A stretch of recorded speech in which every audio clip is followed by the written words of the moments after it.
नमस्कार, मी स्वस्तिक राहुल बेंडे, वर्ग 4 अ. आज मी तानाजी मालुसरे स्मृतिदिनाबद्दल गड आला पण सिंह गेला हा पाठ ऍक्शन सहित म्हणणार आहे. शिवरायांनी जयसिंगास दिलेले 23 किल्ले अजून मुघलांकडेच होते. कोंढाणा हा त्यातलाच एक किल्ला. एक दिवस जिजामाता शिवरायांना म्हणाल्या, शिवबा, कोंढाण्यासारखा बळकट किल्ला मुघलांच्या आधी असते बरे नव्हे, तो परत घे. पुण्याजवळील कोंढाणा स्वराज्यात असावा म्हणून शिवरायही तळमळत होते. कोंढाण्यावरील मुघलांचा ताबा ही बाब जिजामाता आणि शिवरायांच्या मनात सलत होती. शिवरायाने कोंढाणा घ्यायचा बेत केला, पण कोंढाणा जिंकणे अतिशय अवघड होते. शिवराय विचार करू लागले, या कामगिरीसाठी निवडावे कोणाला? कोंढाणा गड सर करण्याची कामगिरी फार कठीण होती. तानाजी आरंभापासून शिवरायांचा साथीदार होता. कोकणात महाड उमरठे गाव आहे, तिथला तो राहणारा. शिवरायांच्या कामात तानाजीला दिरंगाई बुचराई माहीतच नव्हती. शिवाय महाराज जी कामगिरी सांगतील ती हाती घ्यायला तानाजी केव्हाही तयार. मोठा हिम्मतवान गडी, तो अंगाने धिप्पाड होता, ताकदीने भारी होता, बुद्धीने चलाक होता. शिवरायांवर त्याची अलोट भक्ती होती. तानाजी आपल्या मुलाच्या लग्नाच्या गडबडीत होता. त्याचा एकुलता एक मुलगा रायबा. तानाजीच्या घरी रायबाच्या लग्नाची तयारी जोरात चालली होती. लग्न 4 दिवसांवर येऊन ठेपले होते. तानाजीला वाटले, महाराजांनी मासाहेबांना लग्नाला बोलवावे. तो शेलार मामाला बरोबर घेऊन रायबाच्या लग्नाचे आमंत्रण देण्यासाठी शिवरायांकडे आला. शेलार मामाने शिवरायांना रायबाच्या लग्नाचे आमंत्रण दिले.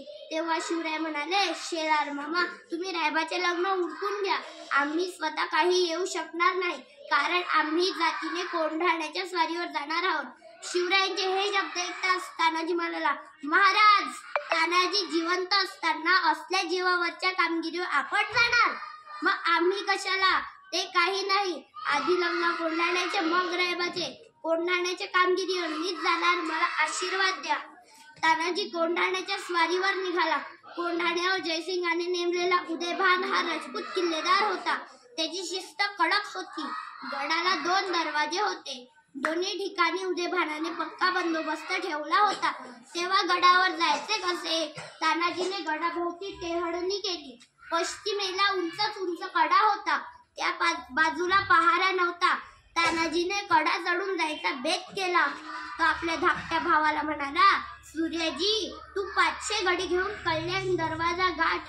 मी 300 मावडे घेऊन कडा चढून गडावर येतो. गड चढताच आम्ही कल्याण दरवाजा उघडतो. मग या तुम्ही आत, घुसा एकदम, धुवा आवडू शत्रूचा. चला. तानाजी आणि सूर्याजी दोघे 2 वाटांनी निघाले. रात्रीची वेळ होती. तानाजी आणि त्याचे मावळे कड्याच्या पायथ्याला काळोखात उभे होते. रातकिडे किरकिरत होते. तानाजीचे 5-6 तरुण मावळे कडा चढायला पुढे झाले. कडा केवढा उंच, पण ते कपारीस धरून, बोटे फटीत घालून मोठ्या हिमतीने कडा चढून गडावर गेले. वर जाताच त्यांनी दोराचे टोक एका झाडाला घट्ट बांधले. मग काय, तानाजी आणि त्याचे मावळे भराभर वादळासारखे कडा चढून गडावर गेले. इकडे सूर्याजीने आपल्या मावळ्यांचा कल्याण दरवाजा गाठला व तो उघडण्याची वाटच पाहत राहिले. लढाईला सुरुवात झाली. उदयभानाला खबर लागली. नगारा वाजला. उदयभानाचे सैन्य मावळ्यांवर चाल करून आले. हातघाईची लढाई सुरू झाली. तलवारीला तलवारी भिडल्या. सपासप वार होऊ लागले. ढाली खडणू लागल्या. मशालींचा नाच सुरू झाला. मावळ्यांनी कल्याण दरवाजा उघडला. तानाजी सिंहासारखा लढत होता. उदयभानाने त्याच्यावर झेप घेतली. दोघांची झुंज सुरू झाली. दोघेही शूरवीर, कोणीही हटेना. इतक्यात तानाजीची ढाल तुटली. त्याने हाताला शेला गुंडाळला. शेल्यावर वार झेलत तो लढू लागला. शेवटी दोघेही एकमेकांच्या वारांनी जबर जखमी झाले आणि धारातीर्थी कोसळले. तानाजी पडला हे पाहून मावळ्यांचा धीर खचला. ते पडू लागले. इतक्यात सूर्याजी आणि त्याच्या बरोबरचे मावळे कल्याण दरवाजाहून आत येऊन पोहोचले. आपला भाऊ पडलेला पाहून सूर्याजीला खूप दुःख झाले. पण सूर्याजीने कड्यावरचा दोर कापून टाकला. पडणाऱ्या मावळ्यांना तो आडवा गेला आणि म्हणाला, अरे, तुमचा बाप इथे मरू पडला आहे, तुम्ही ते भागूबाई सारखे काय पडता? मागे फिरा. मी कड्यावरचा दोर कापून टाकला आहे. कड्यावरून उड्या टाकून मरा, नाहीतर शत्रूवर तुटून पडा. मावळे मागे फिरले. घनघोर लढाई झाली. मावळ्यांनी गट सर केला, पण गट सर करताना तानाजी सारखा शूर मोहरा धारातीर्थी पडला. जिजामातेस आणि शिवरायांना ही बातमी कळल्या. त्यांना खूप दुःख झाले. गड ताब्यात आला, पण सिंहासारखा शूर तानाजी गेला. शिवराय खूप हळहळले आणि म्हणाले, गड आला पण सिंह गेला.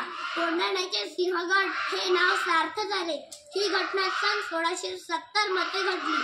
पुढे उमरटे गावी जाऊन शिवरायांनी रायबाचे लग्न केले. स्वराज्यासाठी असणाऱ्या निष्ठेने हिंदवी स्वराज्याचे पाऊल पुढे नेणाऱ्या सुभेदार तानाजी मालुसरे यांना स्मृती दिनाबद्दल विनम्र अभिवादन. धन्यवाद.